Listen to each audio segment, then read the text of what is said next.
Oh, really? Oh, let's see. Let's see. It may be her. Maybe her. Is that owner? Is that owner?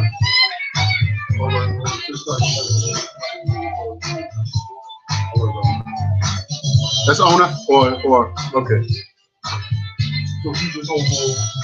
Say again. All right.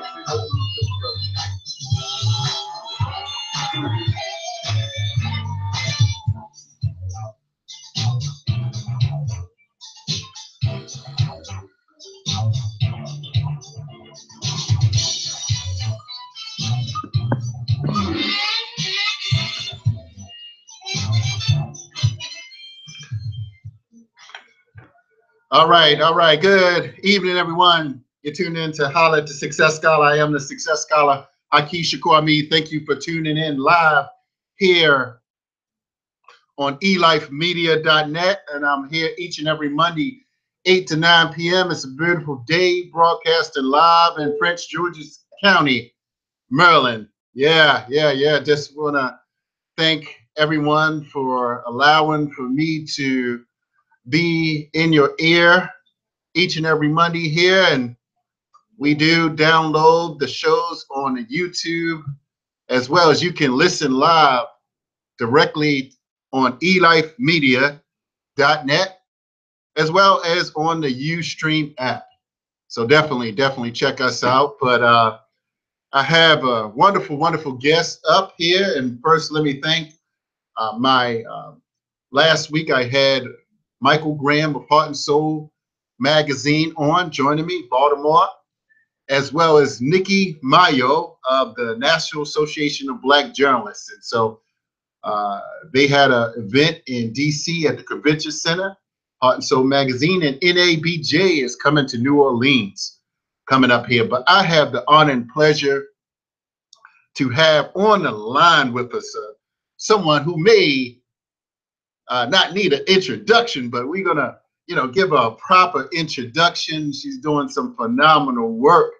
I've known this young lady for via social media and through her world-renowned elder, who I am a co-author in an amazing book with. She is a speaker in her own right, of course. She's known as the successologist, and she is doing a phenomenal job. She's worked with corporate clients all over America, British Petroleum, American Airlines. She's traveled all over the world as an international speaker with her father, as well as doing it herself. So let me welcome to the airways of eLife Media, Sister Ona Brown. Thank you so much. It's a pleasure to be on the line, Tina T. How are you? Yeah, I'm doing fantastic, wonderful, phenomenal. So, it's just great. We've been chit-chatting for the past 2 years or something, and I know you've been doing some phenomenal things, but I was patient, like, however, whenever, I'll get you one of these times for a couple. Yes. So, brothers and sisters, again, this is Ona Brown. She is the daughter of Les Brown, my co-author, as well as the world's the most phenomenal, internationally known motivational speaker. So this is a great opportunity for eLife. I mean, so Ona, I know you only have a few minutes with me, but I appreciate that. So, and I know you did some things this morning, so I heard that whole interview. So, so you're just doing a lot of phenomenal things, and you have something coming up. And I was like, wow, this is really great. This is the family is getting together, and you all are doing a family event. So share, just open up in terms of what you all have going on. Yes. Well, I've been traveling and speaking and coaching and training nationally and internationally for over 22 years, and continuing the legacy that my father started. He traveled the world telling people that they can live their dreams, and I am basically taking the baton myself, my younger brother John Leslie Brown, my other brother Patrick Brown, Calvin Brown, Sabrina Travis Brown, as we are continuing our own legacy. And one of the things that I've been doing is working with people to help them to understand how to own their dreams with Ona Brown. So it's all about dreams. We're the dream family. We're the first family of motivation. Yes, And yes, yes. to work and collaborate together is a beautiful thing.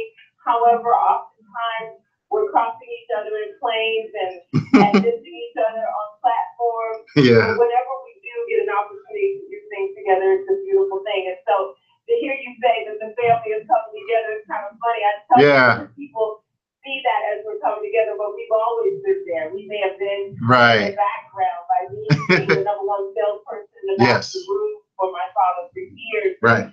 Being the person that would research all of the details on the corporation and put together what he needed for the raw ingredients for a powerful presentation so that he could get that standing ovation, or me negotiating his very highest paid international contract. All of these things, we've always been there. It's just that now we're starting to actually spread our own wings and shine in our own unique ways as well, and really continue the legacy that we started.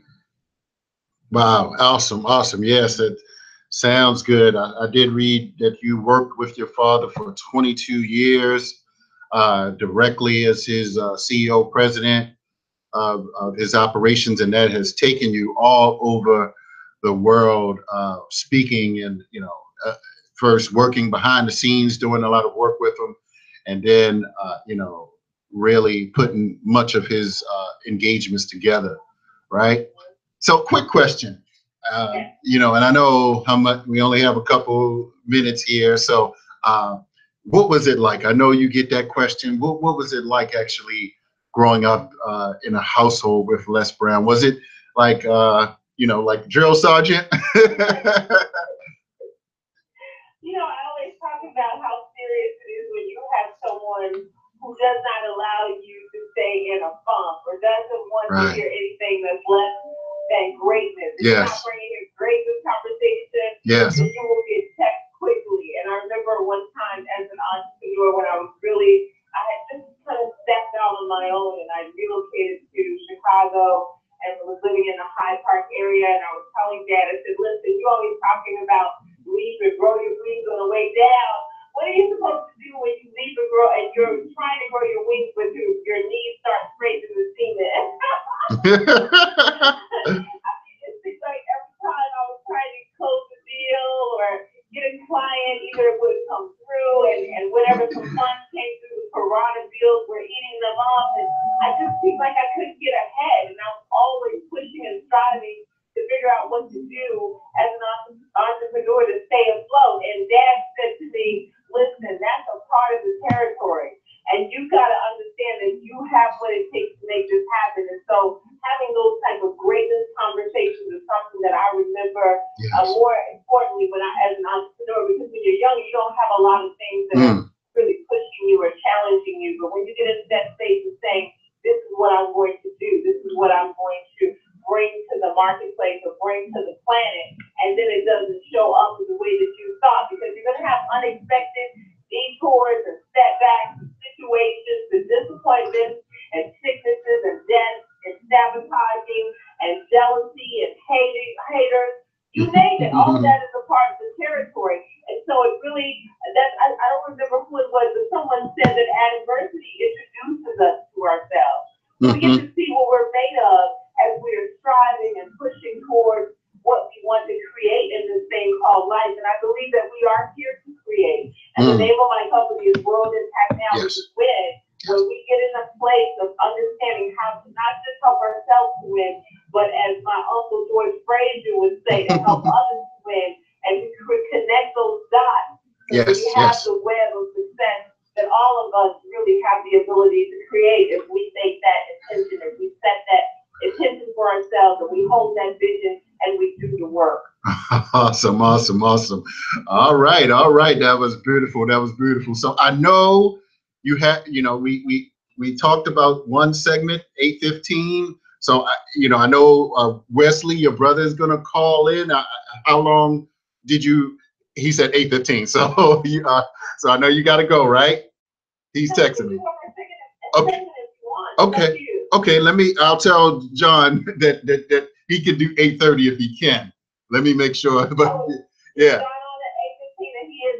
gonna definitely let my brother take it and run. Okay, well go ahead go ahead and go, and we're going to get John on, and we'll love to have you back soon here, and just get into some powerful discussion. So let me let John get on, but I appreciate you coming in. Your website is onabrown.com. That's ONABROWN.com. And then follow me on Instagram on Ownit with Ona. That's OWNITWITHONA.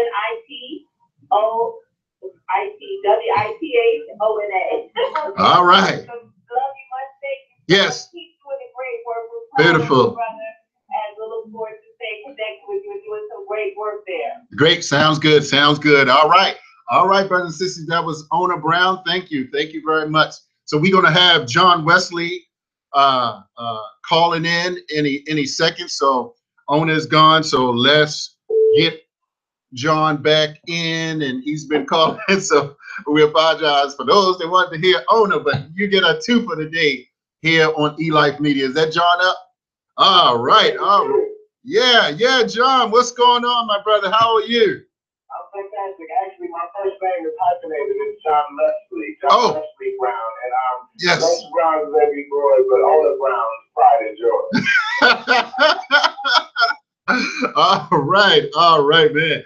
That's phenomenal. I'm glad, it's interesting. And, let me just let the listening audience know that, we had a little communications.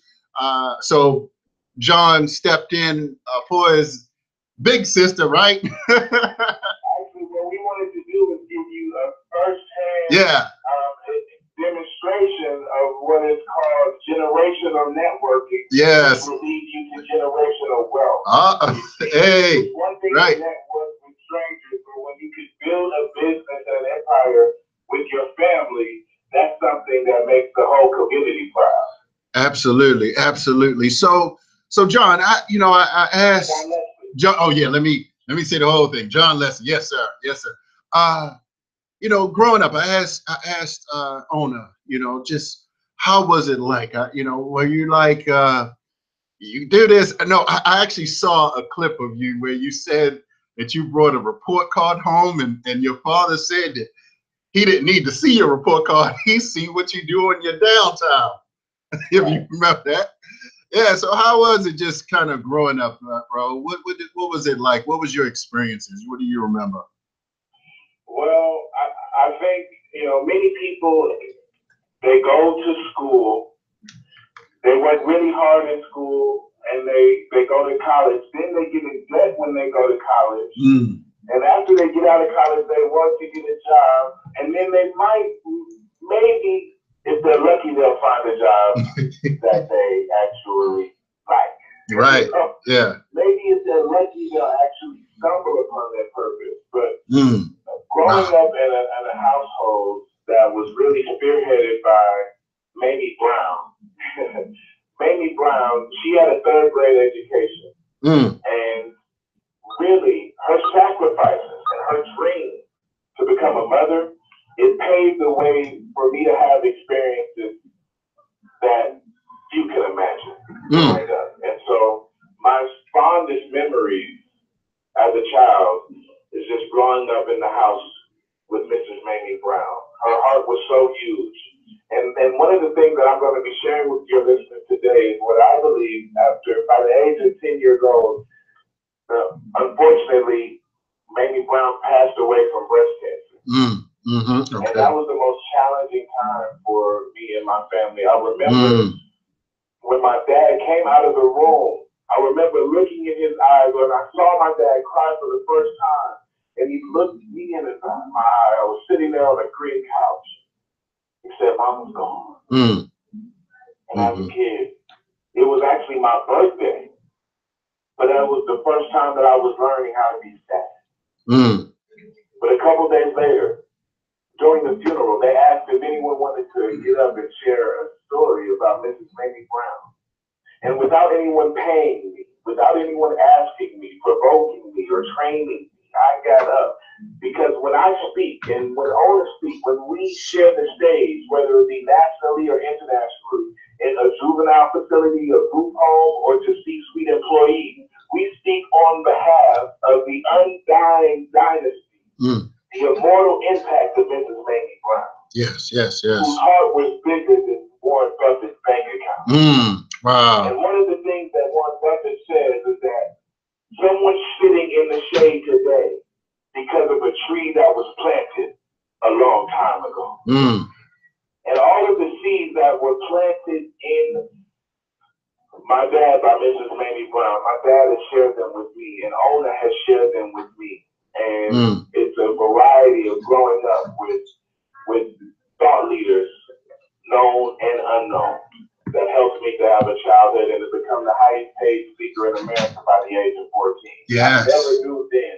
Yes. When I spoke that day on behalf of Mrs. Mamie Brown, the power of communication. Yes. When I came and had the privilege of sharing the stage at FraserNet, of doing things that I just wish that Mamie Brown was still here to see, I know that the strength and my passion comes from her memory. Wow, beautiful, beautiful, beautiful. Yes, sir. So, John Wesley, man, that was powerful. That's powerful. Yes. So, the highest paid speaker at the age of 14. That's great. I saw that clip where you mentioned that. Question: what inspires you today? Well, 2 words: emerging markets. Okay. Emerging markets. Yes. You know, we've had the privilege of working with some of the top entrepreneurs in the world. And I have to say, out of all the things that I've learned in the personal growth industry, I'm learning and mastering how to create generational wealth. Because as a second generation millionaire, that's something that I can speak to with authority. Yes. There are a lot of people that think that they could be successful just because they cash a check that only they can enjoy. But see, we realize that, especially in a global marketplace where you have the benefit of enjoying this free market enterprise system that we live in, see, success without success stories is failure. Wow. Yes, that's right. So, emerging markets, guess what? Blockbuster still could have been around today if they would have been prepared for what? Emerging markets. Right. Right. But you know what? They got Redbox and Netflix outside of the market altogether because they could not see what was next. And if you're going into a competitive industry without a business plan, without any type of idea about what your unique marketing strategy is going to be, or where the industry is growing, is it growing or is it shrinking? Because every business in America is either growing or dying. And see, I love being prepared for emerging markets. Because that way I get to capitalize on the industries that are yet to exist and be a pioneer in the places that most men are too afraid to see before it's too late. Yeah. Yes, indeed. That's critical. That's critical. And you know, we are taught, you know, particularly persons born and raised in America, you know, individuals only speak one language.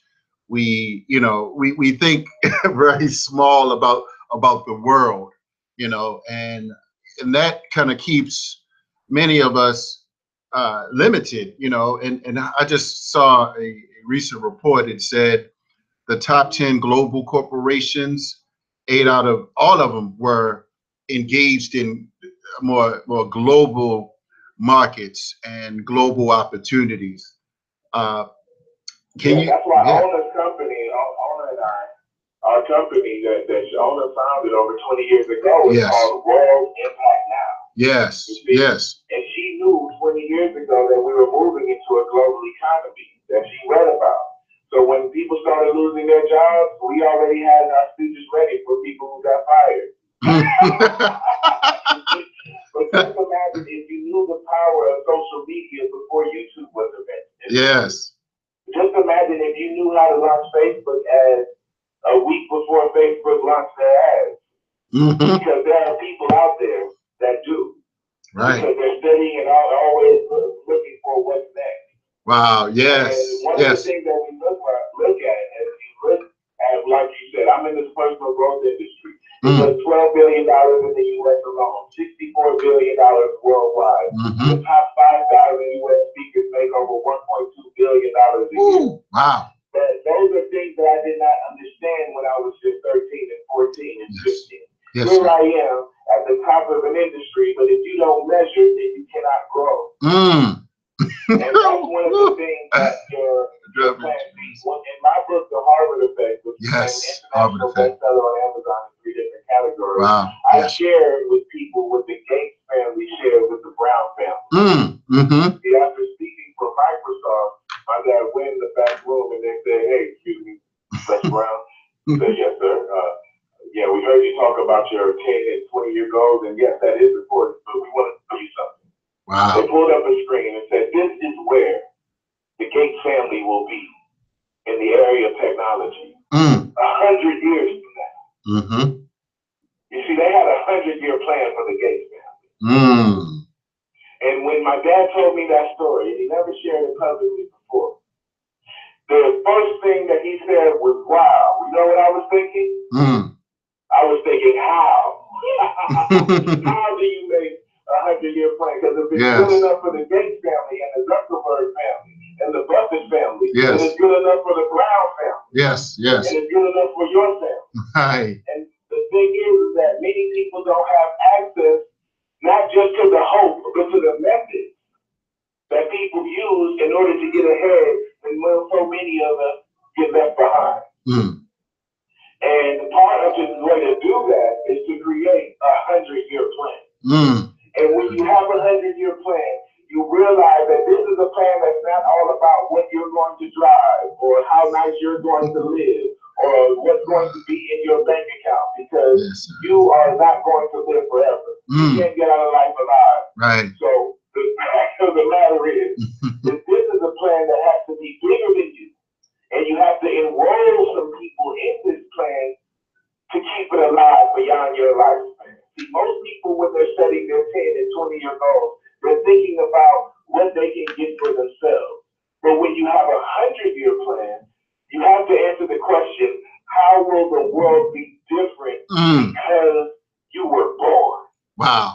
And that's what you prepare for emerging markets, because you can't invest in something that's going to be here today and gone tomorrow. 1 year, the hottest thing was hoverboards. The next year, the kids wanted roller skates because people weren't prepared to dominate and grow that market. Roller skates were still classic. And so if you look for entrepreneurs trying to innovate, we have to look at where the app market is exploding, doubling to over $100 billion by the year 2020. There's a new industry. While I was attending classes at Harvard University and got a chance to do conferences at Haki, a new industry called astropreneurship. Okay? And these are young 22, 23-year-olds who have over $1 billion raised for companies on technology that doesn't even exist yet. And so, just like you said, we're sometimes limited in our language, but I have a new language that we help to teach people, and that's the language that changed my business, and it's not Espanol or Ebonics, which I speak both fluently, you feel me? But it's that language is the language of capital. The language of capital. When you can learn the language of capital, the whole world becomes your plan. Yes, sir. Yes, indeed. Man, and I did see that Harvard. I got to get that book, bro, for sure. But speaking of books, what book inspires you, or what book inspired you the most? What book inspired me the most? Well, I would say I would give you 3 books. Okay, all right. That's what I like. Yeah, I know it. Yeah. 78% of college grads never read a book after they graduate. Wow.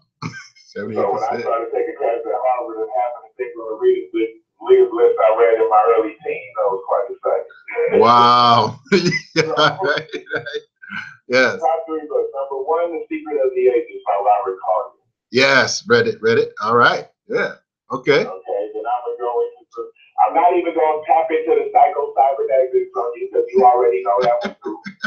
I'm not even going to go to Mindset by Carol Sweat. I'm not even going to mention those because I only have 3 spots. Okay. Now, I'm definitely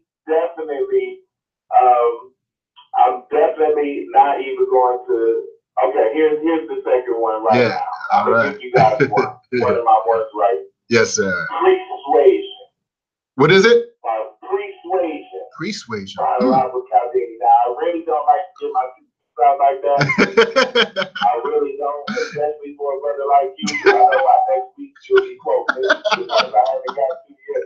Right. Persuasion. See, a lot of times, what happens when you try to persuade someone on your product? All you do is sweat. Okay. Okay. Perspire, Right. Right. Now you got to persuade. Yes. You got to persuade them before you start to persuade them.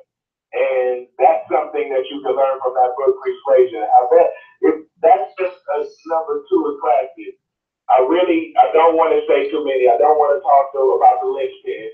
Okay. I don't want to go into that. I definitely don't want to say try Joe Cockton. Yeah. Stay away from deep is the hunger too. Okay. Who am I talking about there? You know who that is. Howard Thurman. Okay. Not mentioning any of those. Okay. I'll go. The number 1 book right now is The One Thing. The One Thing. The One Thing? The One Thing. Okay. When you get to that one, you'll see why. All right. All right. Yeah. Okay, man. You dropped something that I wasn't aware of. So yeah, man, I gotta get up on it. That's for sure. Yes. When I was a teenager, he said readers are leaders. And you gotta read at least 3 books a week. So, you know, I'm a millennial, we cheat. I like that Audible program, and nowadays people are so lazy. You don't have to read. You can get a program on your phone that reads for you when people still won't read. And then it's not even that. Yes, it's slow and boring, but you can speed it up 5 times to have a book done in a couple of days. Wow. So the thing is, if you're truly committed, then you understand that the learning mission is unstoppable. Now I just plugged your book. Let's go. yeah, Mission Unstoppable. Mission Unstoppable. All right.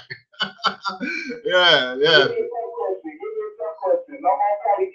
No more patty cake. No more patty cakes. All right. So let's talk to someone. Someone may say, well, John Leslie, you know, you can say, you know, how great you want to be, but you know, I wasn't born, you know, I didn't have my father, or I wasn't raised in a household where my parents taught me this, or, you know, we can, I didn't go to the right schools. So what would you say to those that give you A, B, or C excuses to why they cannot go to another level? Very simple. I've learned in my experience of 22 years of being a leadership consultant and working with people from all walks of life, that if you don't have a seat at the table, you end up on the menu. Yes. Yes. Guess what? Everybody has tough things that they face and tough times. Yes, Robert Schuller was right. Yes. Tough times don't last. Tough people do. All right. I agree with Bishop Jakes when he said the amount of pain that you've been through, and yes, it's painful to grow up without a father. I think about how did I do it? You know, with Richard's father and I, you know, there's always birth parents. When I look at my son, my 3-year-old, even though I deal with challenges confronting because I'm an unmarried dad, I say, oh my gosh, I can't leave my son out there. And I can just imagine what my life would be like if I did not have the blessing of the Mamie Brown's love that inspired my dad to be a great parent despite the obstacles. But this is what I know. This is what I know. The amount of pain that you've been through is a direct measurement of the amount of power that will be released in your life. The amount of pain that you've been through is a direct measurement of the amount of power that will be released in your life. I don't care if you're adopted, there's still greatness within you. I don't care if you get your credit score is so low, it makes you cry when you get your fight, you still got greatness in you. I don't care if all the family members think that you're crazy, and you might be crazy, but that crazy is still in you. And as long as you can find the inner resolve within yourself, not to judge according to the pictures, not to judge according to the criticism, not to judge according to the circumstances. One of the things that we learned is that in order to choose your future, you got to release your past. You got to release that story that you've been telling yourself. Because life is the result of the story that you believe about yourself, not the story that is true.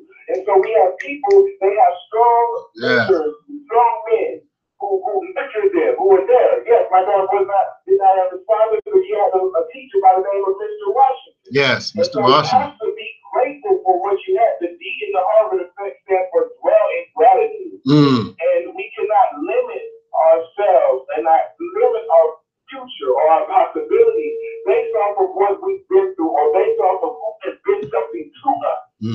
We have to focus on what we truly desire, focus on what's possible for our lives, and try to create a generational twist so that our children and our children's children don't keep on inheriting the same issues that made us weep and cry in the middle of the night. How can we break the generational setbacks that keep us from knowing true prosperity? How can we overcome those same things so that your kids don't have the same complaints that you get up with? Well, guess what? It won't come by becoming a masterful complainer. It won't come by being the world's best critic. And see, this is what happened. I believe in this quote by the late Theodore Roosevelt, when he said, "It's not the critic that counts, not the person who points out how the strong man stumbles, or how the doer of deeds could have done them better. The credit belongs to the men and women who are actually in the arena, whose face is marked by dust and sweat and blood, who strives valiantly, who errs, who spends himself in a worthy cause, because there is no success without failure and shortcomings. But who does actually strive to do the deeds, who knows great enthusiasm, the great devotions, so that his place will never be with those cold, bitter souls who neither know victory nor defeat. If you've experienced some pain, if you know defeat, then you know victory. Yes. Beautiful, beautiful. Well, Brother John Wesley, I have my brother. He hosts a radio show, and he heard you. He came in the studio. He heard you speaking. I told him who you were, and he heard part, and he went to the Power Networking Conference where you presented at some years ago, and your father has presented there for several years. He opened it up for Dr. Frazier all over the country, and he went this year and last year as well. So he, I said, look, I know that I watch his show all the time, and I know he is a empowered speaker, so I know he wanted to chime in and maybe just throw some questions at you. He's Les Brown's John Wesley, brother. What you got for him? Well, first of all, brothers, thank you for having me. Yeah, man. Yeah, man. Come on. I know you bring it. That's right. And thank you for listening to the Peace in the Morning show with Darius A. Stanton. I really appreciate that support. We focus on asset-based communications and promoting positive images. Yes, sir. Of our community in particular, but everybody. Yes, sir. You watch a lot of the news commentary and other shows, and it's deficit based. The first 20 minutes is about who got shot, who got robbed, who got killed, what Trump is not doing, or who Trump laid out. Right. We got a rule: we don't spend more than 5 minutes on Trump, if that. But we stay focused on positive stories. So this is all God, because we're in the morning, and I'm really honored to be on your show. And to be here. But I just finished looking at Another morning show, I get a text in the morning from the CEO, Black CEO. Oh yeah, yeah. Oh, you heard? And so I didn't hear it. Okay, it comes yeah. on at 8 o'clock, right before my show at 9. Okay, okay. So I'm en route to my show, and right. really focusing on that. So I haven't had a chance to catch it. Right, right. But I understood that the brother was on there. Yeah, John was on this morning. Talking about John Wesley. John Wesley and our family that we talk about, which is living proof that family works. Yes, yes, you know? yes. And so to hear Les and the family talk about how important it is, and my children are 25, 24, and my youngest will be 21. Okay. The oldest just graduated from Duke with his master's in environmental science. My daughter's finishing up her bachelor's at Claflin, and my youngest son is at the Smith School of Business at Maryland College Park. They've already started businesses. I say all of that because we're not. Can you take in the microphone, please?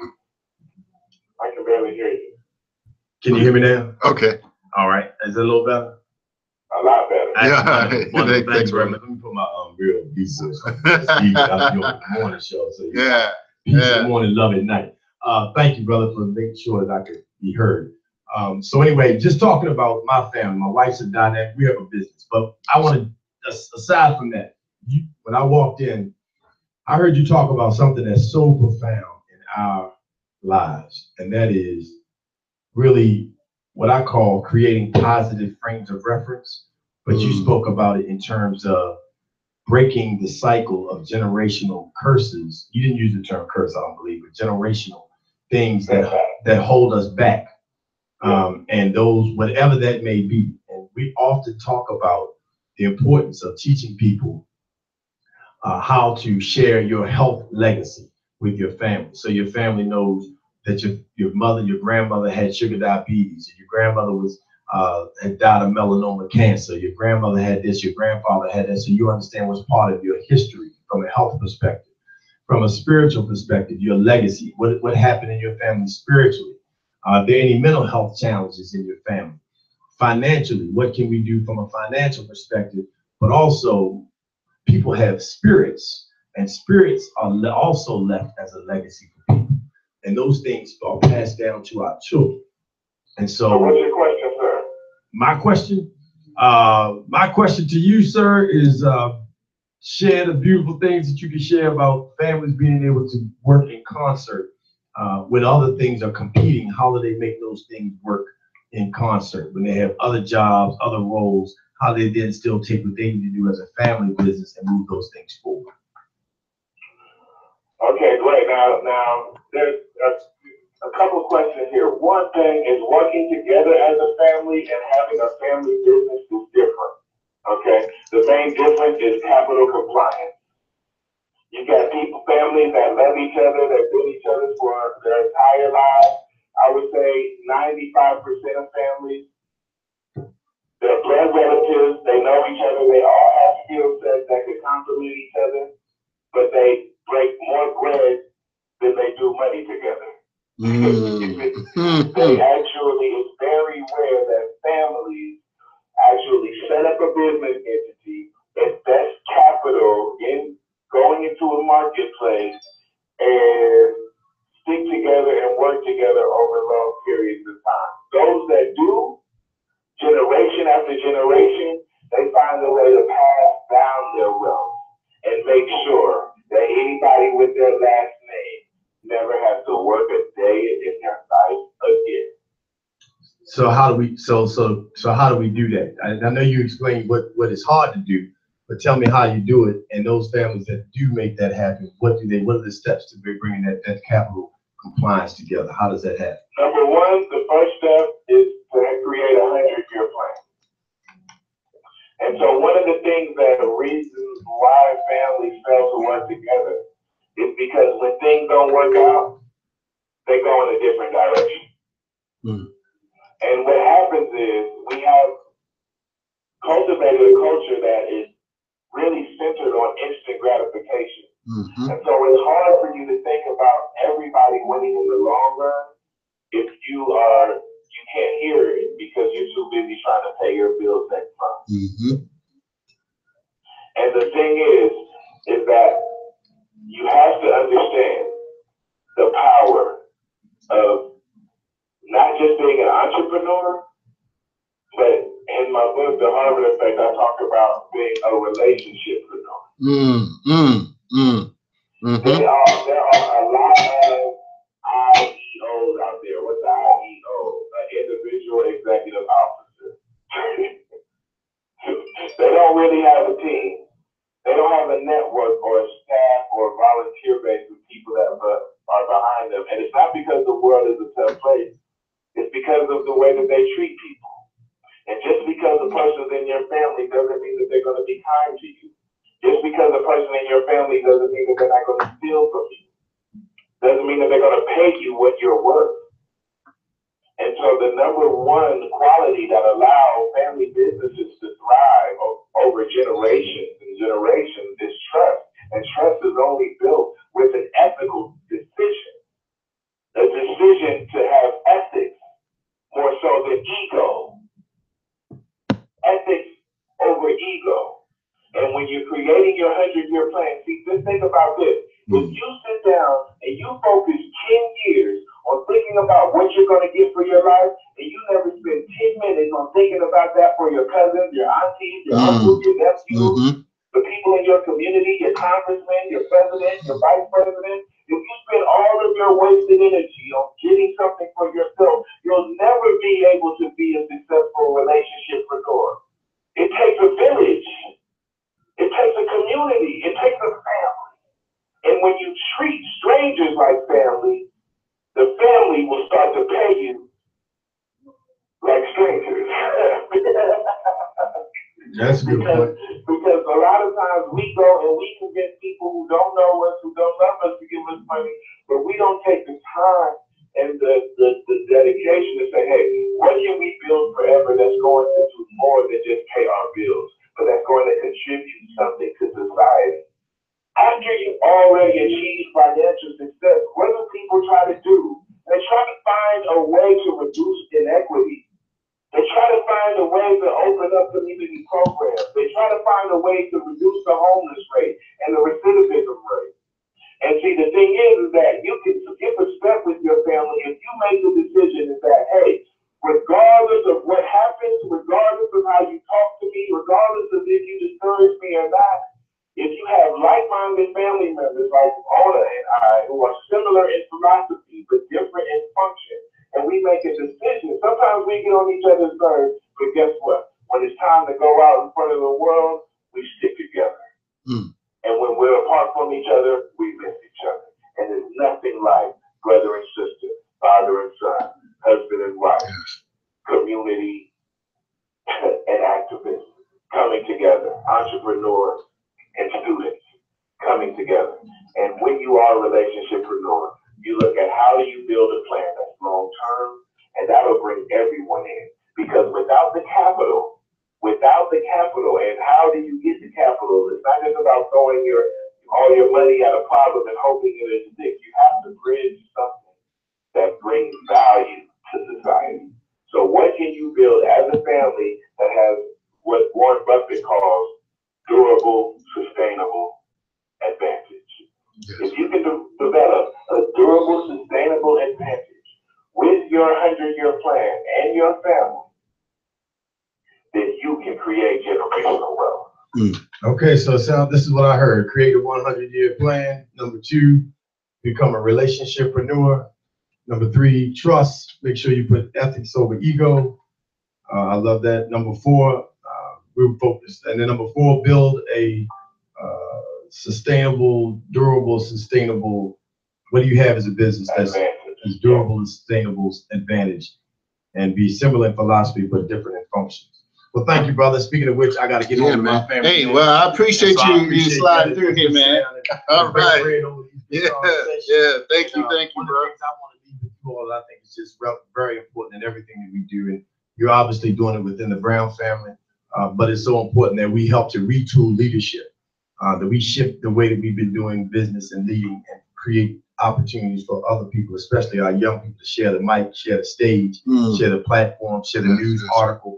We don't have to have our name in it all the time. Put somebody else's name in it. We're already there. So just give opportunities, bring the deaf and hearing impaired to events. If you don't even have hearing impaired, they still have a sign language interpreter. So you send the message that these people exist and we have to provide for them. We have to start doing what other people don't do. And that is think for those who are not voicing or think for those who are not at the table. So thank you very much, brothers. God bless you. Bless you. All right. Browns. My brother, good seeing you. Good to see you. Thank you, bro. Man. Thank you, man. Look forward to you coming on a piece of the morning show. Sounds good. Y'all be jamming on that. All right. So, brother John Wesley. Now, John. Yeah, that's what I said. John Leslie. I'm sorry. Let me speak directly in the mic. All right. So you all have a training coming up here, a 2-day training where all of the family members will be together training some, 100, a few people. It's not a small group. We're going to open it up a little bit, right? Yes, sir. Well, we have a philosophy when our training is OQP. So it's always quality over quantity. Yes, right. It's very intimate, close and personal, and we always keep the seating limited. But yes, we have 2 weekends, the second and third weekend in August. The second weekend in August, we will be in Fort Lauderdale, correct? In Fort Lauderdale, and then the third weekend will be in San Antonio. And so this is a very, I'm not sure if you've ever been to a training where you had the entire family working for their different aspects. Right. So fortunately, the First Family Motivation, we generated over $100 million in the area of personal growth. Woo! All right. We know that impact drives income. And if you're looking forward to making an impact in your marketplace, if you're looking forward to making an impact in your family and in your community, then we love for you all to come out, check out more. You can find out more information just by emailing us or checking online. OwnerBrown.com, that's my sister owner. And I'm John Leslie Brown, JohnLeslieBrown.com. But in our event, the First Family of Motivation in Fort Lauderdale, the second week in August. Second weekend in August. Yeah, man. So well, that's definitely going to be a phenomenal event. Fort Lauderdale coming up, awesome training. And now some of the brothers, I think I met Calvin at the Power Networking Conference. I've been to 2 times to see your father in New York. I'm not sure if anybody came there. And then when he was at the Get Motivated conferences, I went from DC. I went to Philadelphia, and then I went to Raleigh, North Carolina to get a little bit of the energy of your father. And and I think I went to 2 VIPs. Well, one was in New York, and another time in New York at a church, and then I went to another VIP event in the Virginia area. So I've gotten I kind of got some nuggets. I've gotten shall I say 6 hours here, 4 hours there, as well as at the Power Network Conference last year when he was there again. But to be in a room for 2 days, 4 days with the family, and knowing just like what you just did, and you all can listen. I mean, just imagine the power potential of what you have. You got some little lessons to interact with, right? Because he can't talk to everybody, right? He can't all of the time. So this is why it's essential for you all and us to work with the sons and daughters of Les Brown, because Sure. Because we are all the sons and daughters of great people. Yeah, yes, sir. The challenging thing is right. You grow up in the shadows of greatness and you got your own light and people still don't see it. So don't call us little lessons. Right. Yes, sir. Yeah. Amen, bro. Yes, right. Yeah. You'll see it's very different yes. than any of the other events that you've been in the past where it's like a keynote situation. Right. This is when we actually do the work, because as there's one thing to have role models, but there's a whole other thing when you have enrollment models who can take you through a process where you develop the internal power to do the external domination marketplace. So I just want to speak on behalf of you know, the struggles of distinguishing yourself in the marketplace. Right. One and only Les Brown. Yeah, So yes, sir. You better get a cloning machine. Yeah, right. Yeah. Yes, sir. Thank you. Right. Yeah. For those of us that haven't heard the first field of motivation, right. My brother Patrick Brown. Yes. His company is preparing for tomorrow. My sister Serena Brown, she's a okay. best-selling author too. Wow. The children book.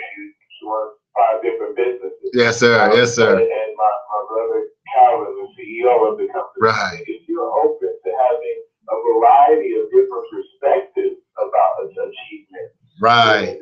Then it's great, and you'll yes. have the opportunity to work with the man himself. Amen. My dad, all right. Yeah, man. So, hey, John Leslie, it's been great, bro. I appreciate. Yeah, it's been great. Can you hear me? Okay, John, brother John Leslie. Okay, did we lose you? Okay, I'm not sure if we lost him or. Okay. All right. Well, I'll tell you what. We're gonna. It may be on your end, John, if you hear me, John Leslie. But it's okay. It's okay. We apologize. Let me just let him know. You know, it's all. Oh, he's calling back. Oh, okay. All right. Well, yeah, we were gonna get ready to close out here, man. So, you have any closing remarks that you can give to people that are struggling and trying to find their voice? Yes. If you're struggling and you're trying to find your voice, I got an affirmation for you. I'll never be broke again. I want you to say that. Keep that. One yes. of my goals was I wanted to be a positive hip hop artist. Right. I went from being the highest paid speaker in the world to being the black sheep of the family. Because I wanted to put motivational principles in hip hop form. But I remember hearing my dad speak and have him say, I'll never be broke again. That's what he had to tell himself when he was bathing in the Penobscot building. I'll never be broke again. That's never what he be had to broke remind again. himself when he was dealing with the roaches dancing, when he had to move back from the mansion. Yes. He had to remind himself, I'll never be broke again. And so yes. my message for you is to remind yourself that you'll never be broke again. I'll never be broke again. I'll never be broke again. I'll never be broke again. Another say, I'll never be broke again. I'll never be broke again. That is another way. I'll never be broke again. I'll never be broke again. Let's keep saying, I'll never be broke again. I'll never be broke again. Yo, I've been there, done that, and got the t-shirt. The size was too small, and the design needed some work.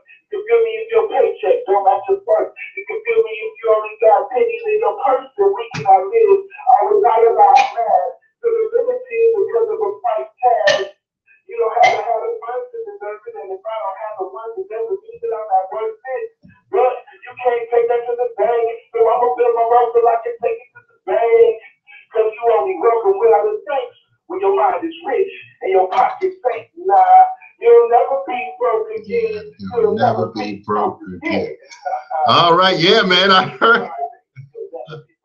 Never be broke again, my brother. I appreciate that. So, man, it's been great to have Ona Brown on, and brother John. So I appreciate that. John Leslie, yes, thank you.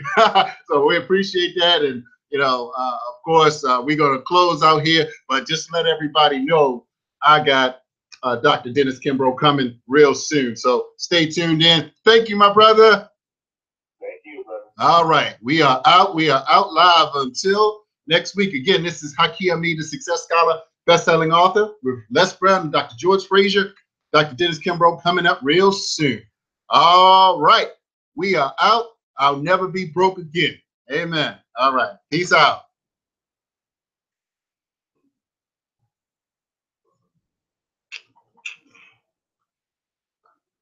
play that. I'll never be broke again. I'll never be broke again. Huh?